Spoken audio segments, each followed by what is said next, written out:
Hello दोस्तों, मैं सत्या कंचन फिर से अपने यूट्यूब चैनल पे अपने सभी सोल फैमिली के मेंबर्स का बहुत बहुत स्वागत करती हूँ। दोस्तों, आज जो मैं टॉपिक लेके आई हूँ वो है हमारे बोले गए शब्द और सुने गए शब्द, यानी पावर ऑफ वर्ड्स। वर्ड्स के क्या पावर होते हैं, उनका क्या प्रभाव हमारे जीवन पे पड़ता है, इस पे हम बहुत कम ध्यान दे पाते हैं। दोस्तों, हम सुबह से शाम तक कुछ ना कुछ बोलते रहते हैं या किसी का कुछ ना कुछ सुनते रहते हैं, लेकिन उसका क्या प्रभाव होता है इसके प्रति हम अनअवेयर होते हैं। जागरूकता की कमी हम में होती है और कुछ भी शब्द हम अपने बच्चों को, अपने पति को या पत्नी को और अपने दोस्तों को, अपने फैमिली मेम्बर्स को, अपने सहकर्मियों को बोलते रहते हैं और उसका परिणाम आगे जाकर आता है। तो क्या करना चाहिए कि देखिए, जो हम बोलते हैं वही हमारे विचार बन जाते हैं, क्योंकि जो शब्द का हम प्रयोग करते हैं उन्हीं शब्दों से हमारे विचार डेवलप होते हैं और वही विचार हमारी धारणा बनती है और वही धारणा हमारे अंदर विश्वास बन जाता है और यही विश्वास क्या होता है कि हमारे भाग्य का निर्माण करता है। जिस चीज़ पे हम विश्वास फिर करते हैं वही हमारे भाग्य बना देता है। दोस्तों, तो फिर क्या करना चाहिए? दोस्तों, हम को क्रिएटर हैं। को क्रिएटर यानी हम, जैसे ईश्वर ने हमें इतनी पावर, इतनी शक्ति देकर भेजी है कि हम अपने भाग्य का निर्माण खुद कर सकते हैं, अपने शब्दों के द्वारा, अपने बोले हुए सोचे हुए विचारों के द्वारा। एक तो क्रिएटर गॉड है और दूसरा क्रिएटर हम हैं, तो हमें को क्रिएटर कहा गया है।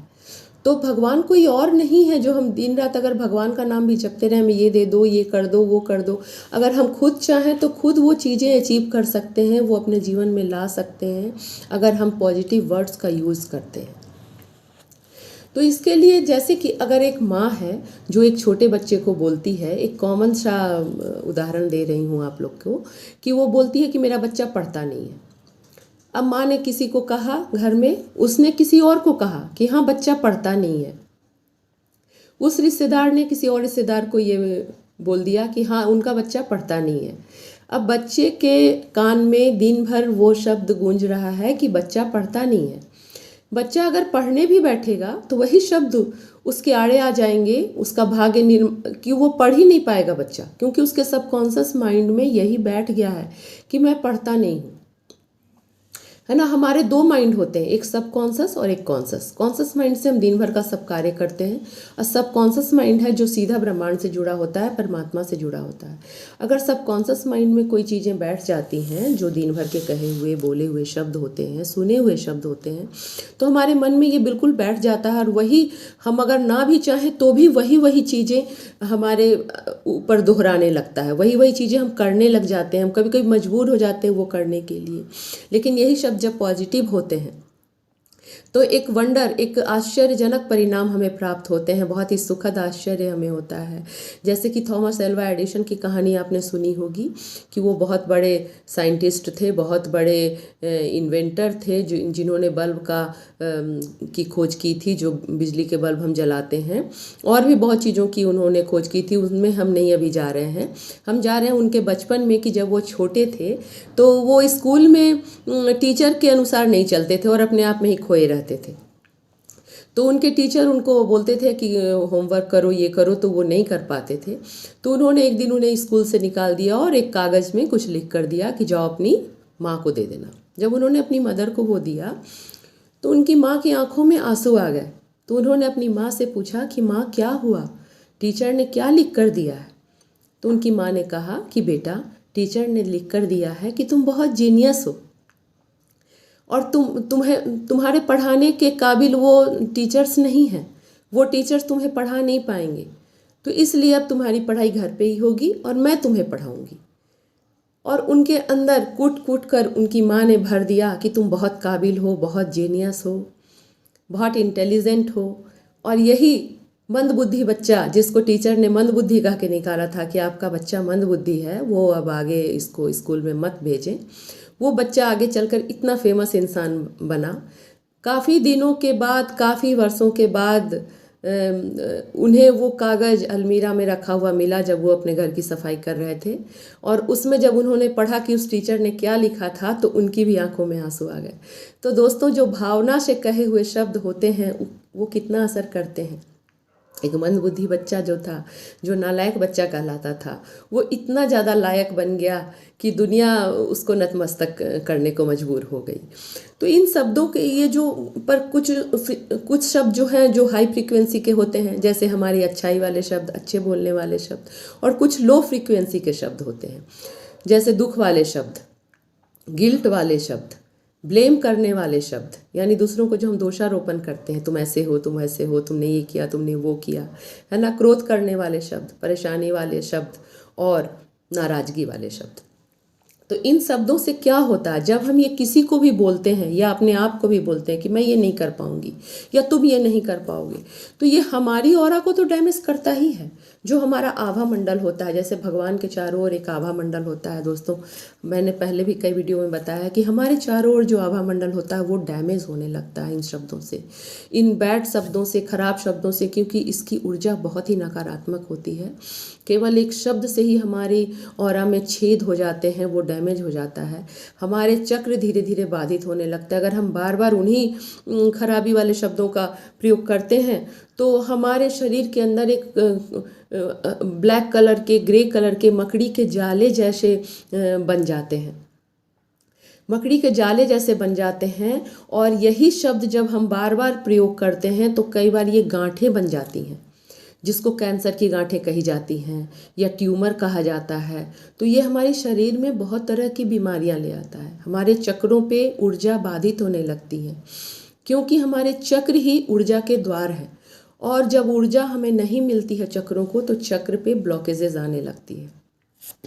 ब्लॉकेजेस आने से क्या होता है कि ऊर्जा जो कॉस्मिक एनर्जी है, ब्रह्मांडीय ऊर्जा है, वो हमें नहीं मिलती है और हमारी ऑरा में भी डैमेज हो जाता है।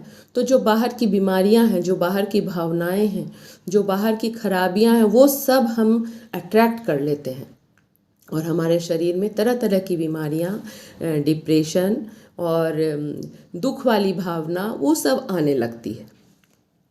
तो फिर ये इसको अगर साइंटिफिक ढंग से हम समझें तो इसके पीछे भी एक साइंस छुपा है।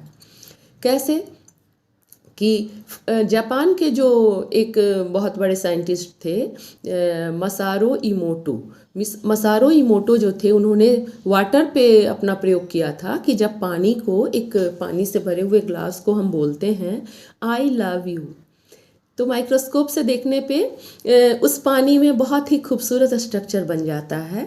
कई बार वो कमल के फूल के आकार का स्ट्रक्चर होता है या बहुत ही खूबसूरत एक सुंदर सा स्ट्रक्चर बन जाता है, जो हमारे बहुत अच्छा लगता है देखने में। लेकिन जब उसी पानी के ग्लास को हम बोलते हैं I hate you, I don't like you, है ना, यू आर नॉट वर्दी, इस टाइप के शब्द अगर हम बोलते हैं तो उसमें एक कालापन आ जाता है और एक अजीब सा स्ट्रक्चर बन जाता है, जो कि दिखाता है कि ये पानी को अच्छा नहीं लगा है ये, क्योंकि पानी बहुत ही जीवंत होता है दोस्तों। जैसे कि 5 तत्वों से हमारा शरीर बना है, तो हमारे शरीर में सबसे ज़्यादा 70% पानी से ही बना है। तो हमारे शरीर में भी जब पानी 70% पानी है, और जब हम इन शब्दों का प्रयोग करते हैं कि तुम ऐसी हो, तुम ऐसे हो, तुम ऐसे कर रहे हो, तो ये जो हमारे अंदर का पानी है उसी शब्दों को तो एब्जॉर्ब कर रहा है। हमारे जो खून का स्ट्रक्चर है, यूरिन का स्ट्रक्चर है, सब में तो पानी ही है। हमारे मसल्स में भी बहुत सारा पानी है, हमारे आँखों के अंदर जो आंसू निकलता है वो भी पानी है, हमारे सलाइवा है, हमारे जो हार्मोन्स हैं, जो सीक्रेट होते हैं, उन सब में पानी का ही तो अंश है। तो वो सभी जो सिस्टम है वो बाधित होने लगता है, क्योंकि पानी में बाधा आ जाती है। तो ये साइंटिफिक ढंग से हम समझ सकते हैं कि हमारे बोले हुए शब्दों का कितना नकारात्मक और कितना खराब प्रभाव पड़ता है। एक एक शब्द जो हमारे हैं, जैसे कि अगर किसी ने किसी को बहस करते हुए या कभी भी गुस्से में, क्रोध में कह दिया तुम ऐसी हो, बिल्कुल पावर के साथ जोर से गुस्सा होकर कहा, नहीं तुम तो ऐसी हो, ऐसी हो, ऐसी हो, तुम किसी लायक नहीं हो, तुम किसी काम के नहीं हो, तो क्या होता है, इन शब्दों का अभिशाप के जैसा असर होता है। जैसे हम किसी को अभिशाप देते हैं, वैसे ही इन शब्दों का असर होता है उसके ऊपर। और उसके ऊपर ही नहीं होता है, उसकी ऑरा को तो डैमेज करता ही करता है, उसकी मनस्थिति को तो लो करता ही करता है, हमें भी डैमेज करता है दोस्तों। क्योंकि जो हम देते हैं वही लौट कर हमारे पास आता है ना, बल्कि दुगना और चौगुना होकर भी हमारे पास होता है। कहते हैं ना, पुण्य करो, अच्छे शब्द बोलो और अच्छी चीज़ें दान करो, अच्छी चीज़ें सोचो, तो हमारे पास भी फिर वही लौट लौट कर आता है। इसलिए सावधान हो जाइए अपने शब्दों के प्रति, अपने बोले हुए शब्दों के प्रति और सोचे हुए शब्दों के प्रति, क्योंकि जो हम सोचते हैं वही बोलते हैं और फिर जो हम बोलते जाते हैं वही फिर हम सोचने भी लगते हैं। तो ये दोनों चीज़ें होती हैं हमारे साथ और यही हमारे विचार बनते हैं और यही हमारे भाग्य का निर्माण करते हैं। चलो हम अपने में तो सुधार कर लेंगे, हम सुधर जाएंगे कि भाई चलो अब हम नहीं बोलेंगे, क्योंकि मैं अपने आप में बहुत सुधार कर ली हूँ दोस्तों। बहुत ज़्यादा मेरे ऊपर ज़्यादा फ़र्क नहीं पड़ता किसी के बोले हुए शब्दों का और अपनी ऑरा मैं तुरंत क्लीन कर लेती हूँ। और जब मैं किसी को अगर कुछ गलती से बोल भी देती हूँ तो उसको मैं तुरंत कट करती हूँ, कैंसिल कैंसिल कैंसिल। अगर तुरंत आपने किसी को गलती से बोल भी दिया और आपको लग रहा है कि आपने ये गलत किया है, तो आप उसको तुरंत 2 मिनट बैठ जाएं ध्यान में, अपनी सांसों पर ध्यान दें और उसे बोलें कैंसिल कैंसिल कैंसिल, ये शब्द मैं वापस लेती हूँ। जब ऐसा बोल देंगे तो इन शब्दों का असर बहुत कम हो जाता है, नहीं के बराबर हो जाता है। लेकिन अपने आप में तो हम सुधार कर सकते हैं, लेकिन दूसरे के बोले हुए शब्दों का, दूसरे के सुने हुए शब्दों का हम कैसे उसको करें कि वो शब्द हमारे ऊपर निगेटिव प्रभाव ना डालें। क्योंकि कई बार होता क्या है कि हम तो दूसरों में को अच्छे शब्द बोल रहे हैं, लेकिन कई बार हमारे हाथ में ये नहीं होता है कि दूसरे अपने गार्बेज यानी अपनी मानसिक कूड़ा हमको सुनाते रहते हैं। एक मेरी दोस्त थी, उसने कहा कि मेरी तबीयत बहुत ज़्यादा ख़राब चल रही है। मैंने कहा कि चलो क्या हुआ है बताओ, लेकिन उसका कोई रूट कॉज नहीं मिल रहा था कि आखिर कैसे ये तबीयत ख़राब हो रहा। सात्विक जीवन वो जी रही थी। तभी मेरे दिमाग में आया और मैंने पूछा कि कहीं तुम दूसरों की स्टोरी तो नहीं सुन रही हो, दूसरे तो अपनी कहानियाँ तुम्हें नहीं बता रहे हैं कि ऐसा हुआ था वैसा हुआ था, ये है वो ऐसे हैं। तो बोली कि अरे हाँ ये तो हो रहा है, क्योंकि मेरे घर के बहुत से रिलेटिव्स जो मेरे क्लोज रिश्तेदार हैं, मेरे मदर फादर भी हैं या और भी कोई लोग हैं, मुझे फ़ोन करके लंबी लंबी बातें बताते हैं कि उसने ऐसा किया, उसने अपनी नाराज़गी वाले, परेशानी वाले, क्रोध वाले, शिकायत वाले चीज़ें वो मुझे बताते रहते हैं। तो बोले यही तो मैंने तुरंत समझ लिया कि यही तो जड़ है उनकी परेशानी की, है ना। किसी को घुटनों में दर्द हो जाता है, घुटने में ये शब्द बहुत ख़राब असर डालते हैं, किसी का डिप्रेशन हो जाता है, किसी का हाई बीपी हो जाता है। दोस्तों ये इतने ख़राब ढंग से असर करता है कि हम समझ भी नहीं पाते हैं कि आखिर हमें हुआ क्या है। हम तो अच्छा भोजन कर रहे हैं, सात्विक विचार रख रहे हैं, लेकिन आखिर कैसे ही हम पे ये ख़राब असर आ रहा है।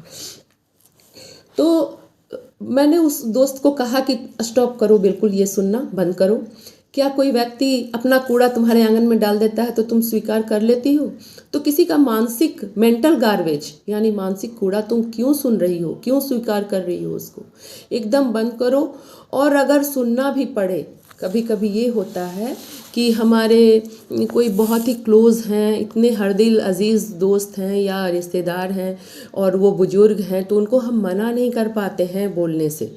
उनको हम सीधा समझा नहीं पाते हैं कि ये शब्द ख़राब है, इनको आप मत बोलिए, दूसरे की शिकायत मत कीजिए, अपने बच्चों की, अपने बहू बेटों की शिकायत मत कीजिए। ये हम नहीं बोल पाते हैं और ऊर्जा हमारी बाधित हो रही है।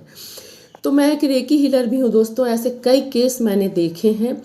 तो उस समय क्या करना है, उस समय आप तुरंत वाइट लाइट को इनवाइट कीजिए या वायलेट गोल्डन लाइट को इनवाइट कीजिए और ये लाइट आ जाती है। आप विश्वास कीजिए ये लाइट आती है, मैं इसके साथ काम कर रही हूँ, हर पल हर क्षण आप इसको बुला सकते हैं। लेकिन जब नकारात्मक बातें आपकी चल रही हों फ़ोन पे, उस वक्त आप इस लाइट को बुलाइए और तुरंत बोलिए कि हे golden light, golden violet light, मेरे ऊपर आओ, मेरे ऊपर से नीचे तक आओ और सीधा धरती माता में चले जाओ और मैं जो भी नकारात्मक चीज़ें सुन रही हूँ उसको ट्रांसफॉर्म और ट्रांसम्यूट कर दो और धरती माता में दे दो। तो जैसे ही आप ये बोलते हैं वो शब्द जो हैं वो ट्रांसफॉर्म होके धरती माता में जाने लगते हैं। और धरती माता से भी आप एक कनेक्शन जोड़ के रखिए। हमेशा धरती माता को ग्रेटिट्यूड करिए, थैंक यू धरती माता, thank you mother earth, thank you, आपने मुझे पाला पोषा, आपके द्वारा उगाए हुए फल सब्जी अनाज खाकर ही हम लोग बड़े हो रहे हैं, आपके द्वारा ही दूध दही जो हमें मिल रहा है उसे पाकर ही हम स्वस्थ हैं। आपके ऊपर जो हवा है, पानी है, उसका ही हम सेवन कर रहे हैं। तो आप धरती माता से जब एक कनेक्शन बना के रखते हैं और नंगे पैर धरती पे चलते हैं, तो उस समय भी आप बोल सकते हैं कि मैंने जो निगेटिव सुना, जो निगेटिव मेरे ऊपर आया है, भावनाएं आई हैं, वो सब धरती माता में चले जाएं। और वायलेट लाइट को तो आप इनवाइट कर ही सकते हैं, साथ ही साथ आप दोनों चीज़ कर सकते हैं। दूसरा है कि जब आर्ग्यूमेंट चलता है, जब निगेटिव आर्ग्यूमेंट चलता रहता है घर में, तो न केवल हम लोग जो सजीव हैं, हमारे पेड़ पौधे उसे एब्जॉर्ब करते हैं। दोस्तों, आप आश्चर्य करेंगे कि हमारे घर के जो निर्जीव माने जाने वाले पदार्थ हैं, क्योंकि हर चीज़ एक ऊर्जा है, जैसे कि हमारे कुर्सी, टेबल, सोफ़ा, बेड, फर्नीचर्स, दीवारें, है ना, सब उस एनर्जी को एब्जॉर्ब करने लगते हैं, सब एनर्जी को एब्जॉर्ब करने लगते हैं। और जब ये आर्ग्यूमेंट हमेशा हमेशा चलता है, तो फिर उस घर का माहौल बहुत ही ख़राब हो जाता है। और हमेशा वो आर्ग्यूमेंट आपको वो गद्दा तकिया में जो है, उस घर में घुसते के साथ फिर वही आर्ग्यूमेंट वाली भावना आने लगती है। जो सही व्यक्ति भी होगा, उसके अंदर भी फिर उस टाइप की भावना आने लगेगी कि हाँ, इस तरह मैंने लो फील करने लगेंगे, हम लो फ्रीक्वेंसी वाले शब्द हमारे मुंह से निकलने लगेंगे। तो हमें करना क्या है? तो जैसे ही हम इस तरह के शब्दों को सुनते हैं, हमें तुरंत अपनी माथा से डिलीट करते जाना है। डिलीट डिलीट डिलीट, जैसे हम फ़ोन में डिलीट करते हैं, हमें अपने मस्तिष्क से, अपने ब्रेन से डिलीट करते जाना है कि हमने सुना लेकिन उसको तुरंत डिलीट कर लिया। गोल्डन वायलेट लाइट को भी बुला लिया, है ना, मदर अर्थ को भी दे दिया, और एंजल्स, है ना, जैसे कि एंजल्स जो हैं वो हमारी इसमें बहुत मदद करते हैं। आर्क एंजल माइकल हमारी ऑरा क्लीन करने के लिए हैं। उन्हें आप रिक्वेस्ट कीजिए कि आर्क एंजल माइकल प्लीज़ मेरी ऑरा क्लीन कर दीजिए, और इस घर की ऑरा को भी क्लीन कर दीजिए। आप वाइट ब्राइट लाइट का इमेजिन करके आर्क एंजल माइकल को बुलाइए। आर्क एंजल रैगुएल जो है वो मिसअंडरस्टैंडिंग को दूर करते हैं, हमारी मिसअंडरस्टैंडिंग को। अगर आप एंजल्स में नहीं विश्वास करते हैं दोस्तों, तो कोई बात नहीं, आप हनुमान जी को बुला लीजिए, माँ काली को बुला लीजिए। निगेटिविटी दूर करने के लिए हमारे देवी देवता भी कोई कम तो नहीं है। हनुमान जी को आप बुला लीजिए, सभी एक ही हैं। इंग्लिश लोग वो मानते हैं, हम सनातन धर्म के लोग ये मानते हैं। आप खुदा को मानते हैं, आप उनको बुला लीजिए। लेकिन आप जब बुलाएंगे तो आपके फ्री विल के अनुसार ही वो लोग काम करते हैं। अगर आप नहीं बुलाएंगे तो फिर वो नहीं आते हैं, वो दखल अंदाजी नहीं करते हैं हमारे मामलों में, हमारे मैटर में। ये हमारा कर्म है, हमारा भाग्य है, वो दखल। लेकिन जब आप उनसे सहायता मांगेंगे तो उन्हें ज़रूर सहायता मिलेगी। कुछ लेडीज़ें हमेशा बोलती रहती है, मेरे हस्बैंड तो मेरी केयर ही नहीं करते, मेरे घर के ऊपर तो ध्यान ही नहीं देते। तो ब्रह्मांड, याद रखिए, तथास्तु कहने के लिए तैयार है। जब आप बोलते हैं अरे मैं तो बस पानी भी पीती हूँ, हवा भी लेती हूँ, तो मैं मोटी होती जाती हूँ, तो बस ब्रह्मांड ने तथास्तु कह दिया, अब यही आपके ऊपर लागू होगा। अगर आप कहते हैं मेरे घर में पैसा बचता ही नहीं है, मैं तो जितना भी कमा लूँ पैसा तो हाथ का मैल है, निकलता ही जाता है जी, क्या करूँ, हमारा तो खर्च ही बहुत ज़्यादा है जी, हमारे घर में पैसा टिकता ही नहीं है, तो फिर वही आपके ऊपर तथास्तु हो जाता है। इसलिए बीवेयर ऑफ योर वर्ड्स, अपने वर्ड्स को हमेशा सोच के बोलें। जैसे जैसे आप अवेयर होते जाएंगे, आपके वर्ड्स सुधरते जाएंगे और धीरे धीरे वे आपके अनुसार ही आपके मुंह से निकलेंगे। बहुत कोशिश करनी पड़ती है, प्रैक्टिस करना पड़ता है, लेकिन इसके बाद हम अपने भाग्य के निर्माता खुद बन जाते हैं। थैंक यू दोस्तों, मेरी यूट्यूब्स को सब्सक्राइब और वॉच करने के लिए। अगर आपको अच्छा लगता है तो ज़रूर सब्सक्राइब कर दीजिए और शेयर कर दीजिए, ताकि दूसरों को भी ये सब बातें पता चले। थैंक यू, बने रहिए मेरे यूट्यूब चैनल पे।